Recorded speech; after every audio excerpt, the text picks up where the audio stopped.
वक्फ संशोधन विधेयक भारतीय राजनीति और समाज के एक संवेदनशील विषय पर केंद्रित है, जो न केवल कानूनी सुधारों बल्कि व्यापक सामाजिक प्रभावों को भी दर्शाता है। ये विधेयक वक्फ संपत्तियों के प्रबंधन, प्रशासनिक पारदर्शिता और विवाद समाधान से जुड़े कई महत्वपूर्ण बदलावों को प्रस्तावित करता है। लोकसभा में भारी बहुमत से पारित होने के बाद अब यह राज्यसभा में अपने सबसे महत्वपूर्ण चरण में पहुंच चुका है, जहां इसका समर्थन और विरोध दोनों ही इसे एक जटिल मुद्दा बना रहे हैं। वक्फ संपत्तियां मुस्लिम समाज द्वारा धार्मिक और सामाजिक कार्यों के लिए दान की गई भूमि और अन्य परिसंपत्तियां होती हैं, जिनका संचालन वक्फ बोर्ड करता है। दशकों से इन संपत्तियों के प्रबंधन में अनियमितताएं, भ्रष्टाचार और अवैध कब्जे जैसी समस्याएं सामने आती रही हैं।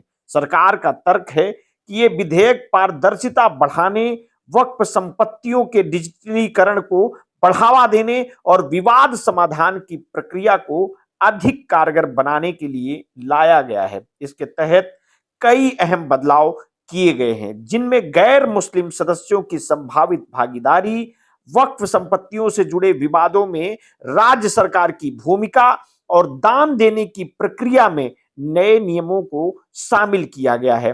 इस विधेयक के समर्थन में यह कहा जा रहा है कि इससे वक्फ संपत्तियों के अनुचित उपयोग को रोका जा सकेगा, प्रशासनिक जवाबदेही बढ़ेगी और विवादों के निपटारे में तेजी आएगी। इसके अलावा कई वर्षों से लंबित सुधारों को लागू करने का यह एक बड़ा कदम माना जा रहा है। सरकार का मानना है कि यह विधेयक मुस्लिम समुदाय के हितों की रक्षा करेगा और वक्फ संपत्तियों के बेहतर उपयोग का मार्ग प्रशस्त करेगा।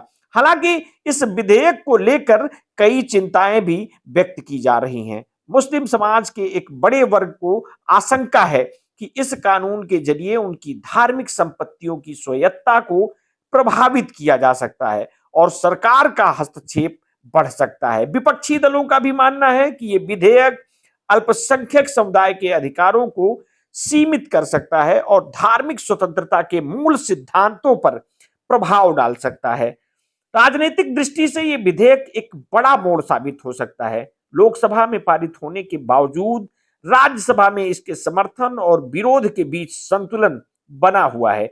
कुछ दलों ने पहले विरोध का संकेत दिया था, लेकिन बाद में उन्होंने अपना रुख बदल लिया। वहीं कुछ दल अभी भी अनिर्णय की स्थिति में हैं, जिससे विधेयक को पास कराने की प्रक्रिया और आर्थिक जटिल हो गई है। जदयू और टीडीपी जैसे सहयोगी दलों ने सरकार से कुछ शर्तें मनवाने के बाद इसे समर्थन दिया, जिससे यह स्पष्ट होता है कि इस विधेयक पर सहमति किसी एक पक्षीय निर्णय से नहीं बल्कि राजनीतिक समीकरणों के आधार पर बनी है।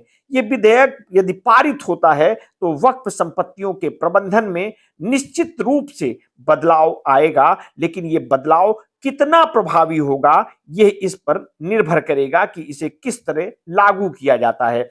यदि सरकार समुदाय की चिंताओं को दूर करने में सफल होती है और विधेयक को निष्पक्षता से लागू किया जाता है, तो यह अल्पसंख्यकों के हितों की रक्षा के साथ साथ प्रशासनिक सुधारों का एक महत्वपूर्ण उदाहरण बन सकता है। लेकिन यदि इसे राजनीतिक उद्देश्य से या सत्ता के संतुलन को प्रभावित करने के लिए प्रयोग किया गया, तो यह न केवल विवादों को जन्म देगा बल्कि समाज में असंतोष भी फैला सकता है।